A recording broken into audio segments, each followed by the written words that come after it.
Good evening and welcome to another evening of frank conversation on hard copy, coming to you from Channels TV studios in Abuja. I am Terry Ikumi.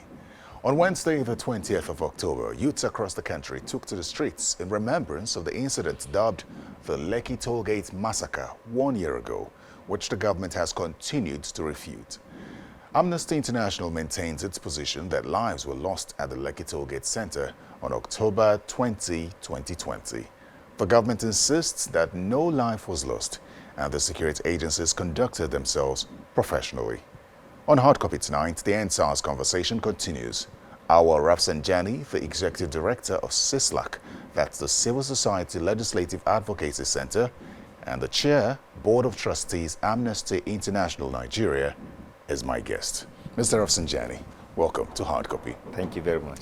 Now, the statement by Amnesty International was released before we started seeing images from the Rembrandts Day protest a few days ago. What's your reaction to the events of that day? Just before we get into your statement, what's your reaction to the events? Well, first and foremost, the event, to start with, the whole NSAS protest was just a manifestation of the frustration, anger, and lack of justice in Nigeria, as well as total hopelessness and bad governance that characterize and accumulated these, problems. We will go into some of those details. I just asked what you thought about what happened on the Remembrance Day itself. Yeah, so I am also coming to that. So what happened on the Remembrance Days is just, it's just a repeat of the attitude of the government and the police in particular, because the threat that police was issuing, it shows that they have not learned anything. Nigerians have the right to peacefully assemble, to commemorate,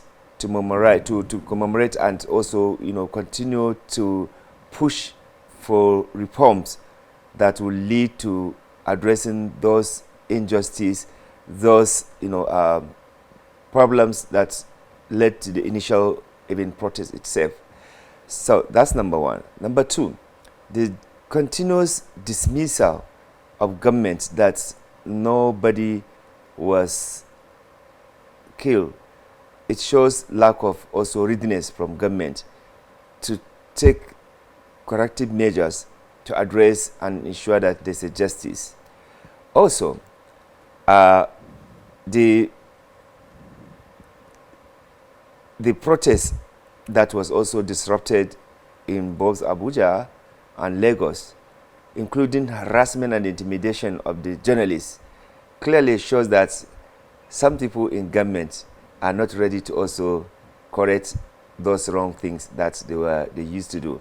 Mr. Rafsanjani, lastly, the government had said that, considering the fear of escalation, just like it did last year, that there would be no one should protest. Some have said that was a good point. Did the government have a good point in saying that, or was that just another infringement on the rights of citizens to protest? No, if government was serious about protecting public, properties and even, students against any possible hoodlum, or hired, hoodlums to come and disrupt the protest or use the protest as a way of also perpetuating their own criminality. Government is capable to, make sure that the protesters are actually protected. We've seen this in many countries, and even here in Nigeria, you've seen that when pro-government protesters, are doing protests in favor of government provide them with the security. So why can't government also extend the same thing to Nigerians? They are all Nigerians. Those who say we are tired of the injustice, we are tired of corruption, we are tired of the insecurity, they are also Nigerians, and they need to be protected when they want to express their views. I don't think what the police said was justifiable, because they have the capacity to ensure that they protect the public, buildings, public properties, and also make sure that those who are coming to do the protest, they can even create that as an opportunity to make themselves really friend of Nigerians, because police, they are supposed to be friends, friendly. So if you can imagine if Nigerian police were also on the line, they ask the protester to say, okay, arrange yourself, then they are following them, giving them protection, just like they used to give for government protesters protection. I think there will not have been anything that you can entertain for fear of violence or any disruption. In any case, the allegation Nigerians are having is that it is some government official that hired, even in the first protest, the one that took place last year. It was those government, government supporters that have come to disrupt everything, and it was very clear that's what happened. Now, from reactions that have trailed the first year remembrance, some have said that lessons that ought to have been learned from last year's protests were not learned eventually or have been lost. So the question is, what are these lessons that the government or the people should have learned from the last protest? You see, if there's a justice in this country, and if there's no emasculation and denial of fundamental rights of Nigerians, I don't think there's any reason government should really get worried. If things are going well in this country, probably you will not, people will not be coming to say they want to do protests based on what they are saying, that they are not satisfied. But because there's no satisfaction of the governance at local, state, and national level, people are tired of corruption in this country. Corruption has been democratized in Nigeria. Virtually everywhere you see public officials are struggling to see how they can corner public resources. Nigerians are tired of that. Nigerians are tired of this constant and instant killings and violence that is going on in the country. So if you don't come to tell them that, look, we are not happy with the way things are going, they don't care, because they have rented protection. Most of the people that will take decision to ensure that they secure the country, they secure and protect Nigerians, they are not seeing what is going on because they have rented protection, which unfortunately after 4 years or 8 years, that's the end of it. So instead for them to do what is needful, sometimes they ignore it and they think that everything is going well. Look, a lot of Nigerians are living under miserable life conditions. And if you did not come to peacefully protest this, which is your fundamental right as a Nigerians based on our constitution and other international protocols and conventions, you have the right to peacefully protest against what you consider as not really good. So it is not correct that you continue to make life difficult for somebody who just say, look, fix this problem, because we are tired of being kidnapped. We are tired of this violence. We are tired of killing. Look at just last week in Sokoto, in fact, actually this week in Sokoto, over 60 people were killed. And in particular in the northern Nigeria, killing has become a daily affair. And yet you say people should not come and, express their concern because of your inability to fix those problems. That's why Nigerians are speaking out that correct it, because you are elected to fix these problems. All right. You are not elected just to sit down and be watching people kill or to be seeing, corruption going on, and you don't want to take any action on that.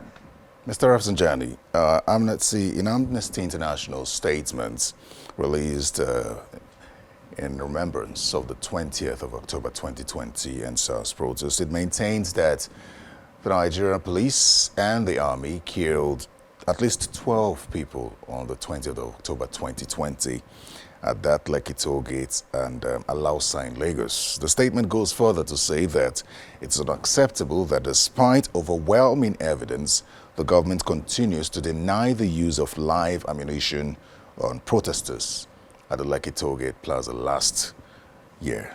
What is this overwhelming evidence? Because the government has continually said that no life was lost, no live ammunition was used. So what is this overwhelming evidence that Amnesty International is relying on? The overwhelming evidence is that Amnesty International is relying as follows. One, even during the final sitting, many Nigerians have come to testify how they lost their beloved ones. Secondly, when we got this information, we also did investigation and we confirmed those figures that indeed 12 people die as a result of the brutality by the security agents and their hired hoodlums. So as far as we are concerned, we are very much convinced and very, very much are satisfied with the fact that lives were actually indeed lost. And in fact, if you see, even if it didn't stop at losing lives, people were brutalized, people were beaten, people were terribly wounded. Those one, will they also say that those one did not also happen? I think one of the reasons why Nigerians, they don't believe in government is because of the inability for government to accept and admit mistakes and errors. Even if you kill people, let me assume that, okay, it was by error you killed them. Admit it and do something to show that you are concerned with the lives of the people. But you see, this denial, it is not only on the NSAS thing. Every now and then, this denial have continued to, in fact, it has become a perpetual habit of some government officials to deny something that Nigerians are seeing with their eyes. So I think there's need for government to be more truthful, more honest, more sincere, so that it can have confidence of Nigerians. If government had not continued to deny this, and they say, oh, sorry, we are sorry this happened, you own to it, I think Nigerians will have respected government more. Well, but to outrightly deny that nobody was killed. The government has insisted that no evidence has been brought forward to prove that. What evidence when the However, dead body is there? Here's something else that the Minister of Information has said, that he's accusing human rights organizations of downplaying the effect of the NSAS protest and the escalation on security agencies. He goes to say that at least 6 soldiers and 37 policemen were killed. And it's not being talked about by human rights organizations. And in your statement, released in remembrance of the protest, there was no mention of any of this. Do you fault the claim of the minister? So you can see the contradiction. You say no life was lost. Irrespective of whether it is the security, whether it is the civilian, life were lost. So you can see that he is even confirming. Does your evidence, the evidence you claim to have, does it cover the security agencies? As far as we are concerned, we are talking about Nigerians. So soldiers, police, they are Nigerians. No, let's get this explanation clear. Your statement was clear that the lives that were lost were at the Lekki toll gate and the Alausa incident. He's talking about the escalation that followed and saying that no mention has been made of that, of the 6 soldiers and 37 policemen that were killed. But that was not reported in your statement. Well, if we had verified and we have evidence that those one were, killed as a result of the NSAS protest on that very day, there's no reason why Amnesty will not, talk about those one. Please let me clear one thing. Amnesty International Nigeria is concerned about every Nigerian's lives, irrespective of whether you are in uniform or you are in a private, whether you are a security, whether you are not a security. As long as you are a Nigerian, we are concerned. 1 policemen were killed in the southeast and police stations were burned. Amnesty International, we issue statement condemning that and saying that investigation must be carried out against people who are actually burning down and killing security personnel. Look, we are Nigerians. We are patriotic. We love our country, and we want just things and justice to be in this country. We are not like biased people. If anything happened to our security people, it happened to us too, because we are Nigerians and they are also Nigerians. That is why we have been pushing even for the improvement of their welfare. We speak for every Nigerian.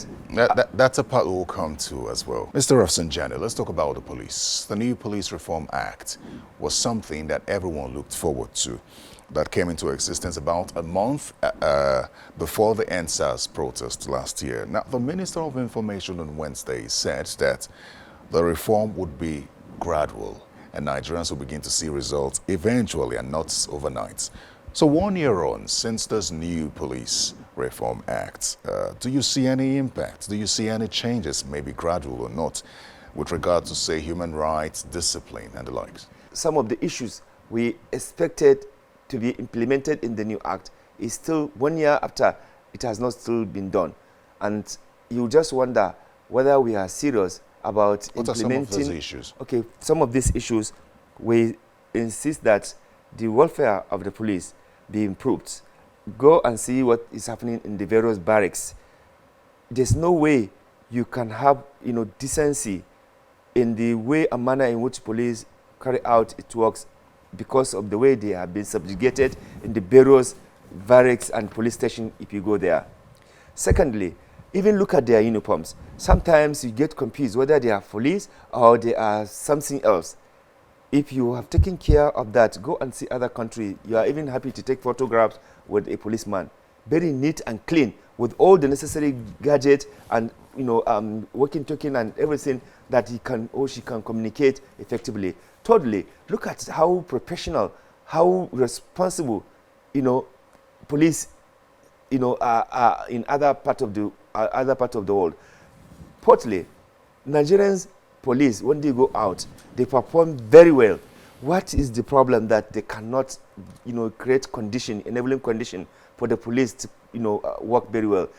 Fifth, we say that promotion of those police officers who are due for promotion, some of them between 5 to 10 years, no promotion, no motivation. We are saying that those things must be done. Number 7, we also say that there must be continuous training to conform with modern policing in the country. Of course, training around the issues of human rights protection. One very good thing that has happened within the new police act is that there's supposed to be establishment of police response unit. That unit is supposed to help to ensure that if you encounter any misconduct or extortion or any abuse by the police officers, you're supposed to report to that. I can give a testimony that that unit in Abuja is operating, is working very well. If you go there, you see them 24 hours with the computers taking reports of Nigerians who complain. But the challenge is that Nigerians are not aware that that unit exists. And the law says that to replicate it in all the 37 states, 36 states, 36 states including Abuja 37, replicate that in all the 36 states. Is states. it just the police now? Some would say that the government is enabling the police because you find that some of the attitudes being put up by the police in terms of human rights violation and poor rules of engagement with the citizens, or in terms of when they come face to face with an incident, could be responsible, could be tied to the government enabling the police, because many people have questioned why the police, despite the training and retraining that you keep talking about, still cannot engage citizens meaningfully or politely. Okay, there are two reasons. One, unfortunately, our security men are trained to protect regime, not to protect really citizens. So therefore, the obligation or the loyalty is to the person that they see as local government chairman, as governor, as president, as minister, and what have you. It's not about this protecting, and this is coming from the colonial, mentality or the colonial era when the police itself was established. It was just an instrument for cohesion, for protecting regime, and also dealing with the brutally dealing with the citizens. Now, if the police had taken, looked at how they can improve this human relationship, I expect that there should be public education, even sensitization by the police. They should have a department that should educate and sensitize citizens, so that sometimes citizens then do things that is also not in accordance with the law. But if you kept people in darkness and they are just waiting for a mistake of a citizen and then take advantage, arrest him, maltreat him, extort him or her, brutalize the person, I don't think it is fair. Mr. Rafsanjani, we're almost out of time now, but let's talk about the investigating panels now. The government, in trying to prevent a repeat of what happened last year, or prevent a protest, as the case may be, said that it is doing its best, or it is implementing some of the recommendations from, or the agreement with the NSAS protesters from last year. One of them is the investigation panels. What's your take on the panels so far? Okay, first and foremost, yes, we commend the effort of government for setting up the investigation panel, which means that government had considered this as a serious fundamental issue that are threatening the fundamental freedom of Nigerians and the inability to protect them, and also the fact that those issues that Nigerians have spoke or demonstrated during the NSAS, which is insecurity, corruption, bad governance, and total hopelessness, unemployment, these are all, issues that, led to those protests, because there are cumulative anger and frustration of Nigerians. And Nigerians, they cannot afford to be electing people only for them to sit down and be, squandering, their hope and confidence in fixing, the governance issue. So if government had set up this panel, that's good. But what we want is that let this investigation panel be public, the recommendations, let them make them public. In all the states where the panel sat, let them make their funding public so that Nigerians can see the sincerity of government. But I am not happy that the Minister of Information, even before the panel concluded and made its report public, you are already taking side, saying that nobody has been killed, nobody has been this and this, that and that. Why can't you allow the report of the panel to come out so that, Nigerians will now see whether there was no killing, whether there was no, brutality, the way they put it. But to come and be making this and disgracing even the nation, calling CNN and Amnesty International, to apologize to you, I think, there's need for public officials to be decorum, to also be, be facts, evidence-based, before they make certain careless statements.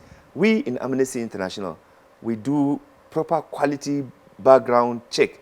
We don't just issue statement for the sake of issuing statement. We make sure that we do background quality check to make sure that the information we are sending out are actually correct and accurate. We don't just issue statement for the sake of, issuing statements. Or just before we go, it would seem that the government has perhaps unknowingly created a Memorial Day for the 20th of October 2020. What this means is that next year and the years to come, that day will be commemorated. Exactly. Now, going forward, what's your advice on how best the government can handle the situation on that day? You see, if we have government officials that are willing to address the problems associated with the NSAS, if we have a government that do recognize that, look, Nigerians, they have the right to express their opinion, to even demonstrate peacefully, what I expected government to do is to even organize a symposium to say, look,